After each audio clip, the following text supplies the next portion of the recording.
day in the life of an entrepreneur, a food blogger, a content creator, whatever you want to call it. So I'm just going to take you guys through my day, what I do.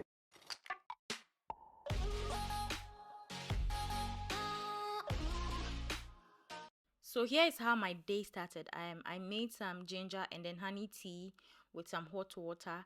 I had that before I went ahead to start my breakfast. So I use a meal plan for all the meals that I eat: breakfast, lunch, and then supper.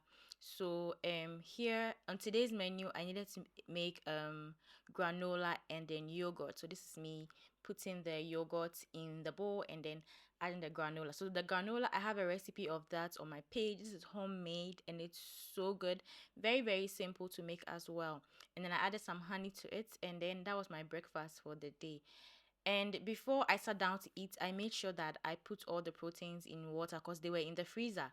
And I didn't want to struggle when it was time for me to create the recipe. So that's what I did. And then I sat down to eat my breakfast. I know I'm not the only one that wants to watch something when I'm eating. It's just become a habit of mine. Who can relate? So once I was done, I also always need to have music on when I am filming.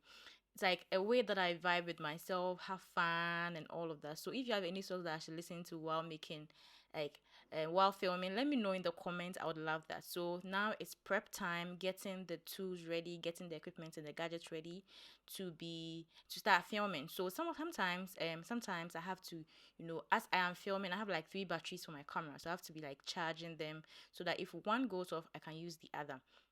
So this was me charging one of the batteries that was on low battery and then setting up the camera for shoot.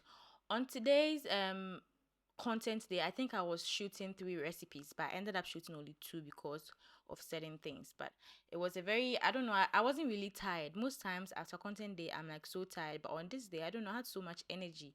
I mean, I was happy for that. So here I am just setting everything up, and then I'll show you my lighting setup in a few minutes.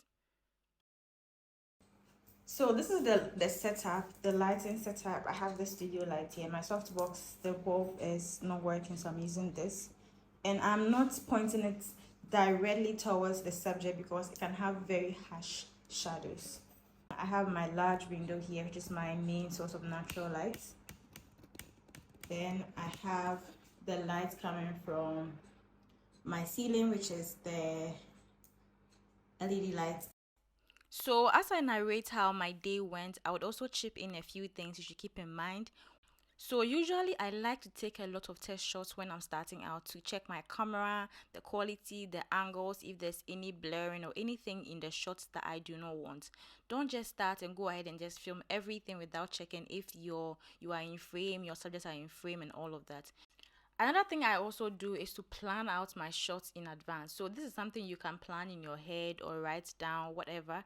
Just make sure it's something that you are going to remember. So I have a sequence of how things are supposed to be done. For example, me cutting the plantain into the blender can be done off camera. But because I know the sequence I'm trying to create and I know the kind of flow I'm trying to create, I'm shooting this on camera because it's part of my plan, it's part of my sequence. So don't just get up and just start shooting. Having an idea of how you want your videos to turn out or come out will really help you when you are filming so that you don't miss any step that you want. It's also very, very, very important for you to change your angles. If you want your recipe videos or your videos in general to have that kind of attention grabbing unique look, you want to try shooting the same thing from multiple angles or different angles. So you can try the low angle, the overhead shot, close-ups, macro shots. Like there are so many different things you can do to make your video stand out. But if you just put the camera at one side and shoot throughout, your video is going to be okay, but it's not going to be unique. It's not going to grab my attention. I wouldn't want to watch it because like any other video out there. So even if you don't take anything from today's video, think about angles. What angle can I shoot from that will make my video stand out? How many angles can I shoot one particular shot from? And then when you're editing that, you merge them and then it flows seamlessly and it makes your video very, very nice. Anybody who watches it will see that this person has put a lot of effort into their videos. So as you can see, I'm lifting the camera here and there. It's a lot of work. I'm not even gonna lie. It's not the easiest thing to do, especially when you are filming by yourself. But trust me, when you are done and you see all the results you've gotten and you see the different shots you've gotten, it will be worth it. So don't forget to try different angles. At this point, I was really frustrated because my camera was just messing up. The focus was all over the place. It wasn't focusing on what I wanted it to focus on, and I was just frustrated. For the 3 years that I've been creating food content, I have used the phone for more than 2 years of that. So I didn't start with the camera. I would still say that I'm a beginner when it comes to using camera to take food content. So there are times where the camera will just be playing with me, but I've been trying to learn about it, watching tutorials and everything on it. So it's getting better.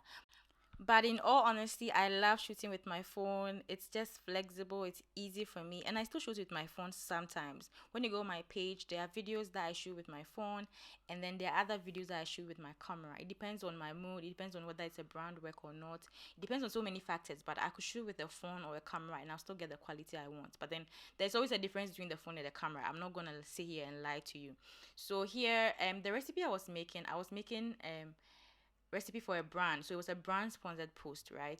This is pizza, but then there was a twist to it because I always want to have like a unique twist when I'm creating recipes. So that's not like any other recipe out there. So this was a plantain inspired pizza. So I blended some plantains, some overripe plantains, and then I added it to the flour, and I mixed all the other ingredients together. I'm gonna have the full recipe on my Instagram and then on my YouTube shorts. So please do not miss that.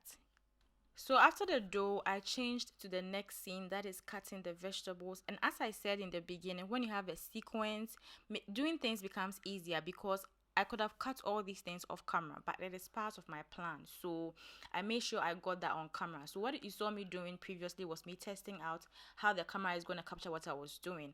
As I said, test shots are very, very important because sometimes you shoot an entire video and you realize that it wasn't focused, it wasn't even recording in the first place. There are certain things in the shot that you do not want, but then you've done like majority of the things already. And if it's a food video, you can't always go back and do the same thing if the ingredients are finished.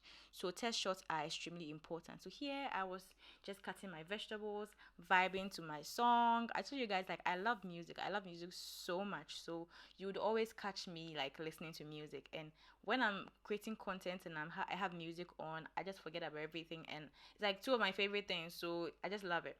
So I was just cutting the vegetables here. And these vegetables were actually for two recipes, right? I needed to use almost the same ingredients for the two recipes. So here we were going to the second recipe because I was done with the first recipe. So the first recipe, I didn't actually finish it. I did like half of it. I needed to wait for a while to do the other part of it. So I went ahead to start the second recipe.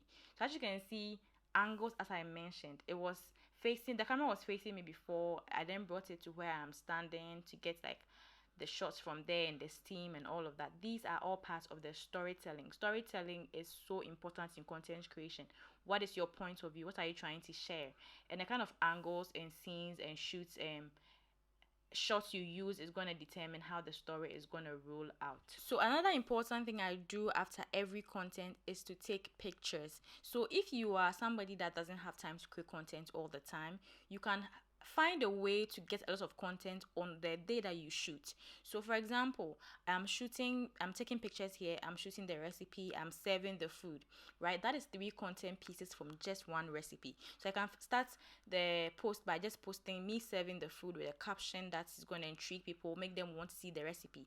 Then later on, I can post the recipe itself, and then another time I can post a picture of the recipe. It could be a carousel with other foods, or it could just be the picture in itself with more story about the meal. So creating content and being consistent, it's all about planning. If you don't plan all these things ahead, you may even get to recording and forget that you have to take a picture, because there are times where I just go in and freestyle and I forget to take a picture, and the brand will be like, can I get a picture of this recipe, and I have no picture of the recipe.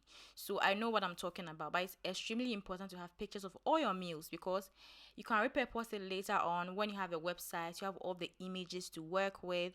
So all those things are extremely important. And just like the videos, make sure you're also filming different angles and all of that. You can see I try different angles to get like the nice shots or the best shots. So at this point, I had to go back and finish the second recipe, and here it was looking so good. Plantain pizza, I made that in a skillet, and oh my god, the taste was out of this world. So it's 3:30. I'm done with 2 videos. I'm done. Like, I'm tired. I'm not going to do more. It's raining and I'm feeling tired and sleepy, so I'm going to sleep. I've cleaned up the studio. So basically, what is left is to basically what is left is to edit them, share them with the brands, or post them on my page.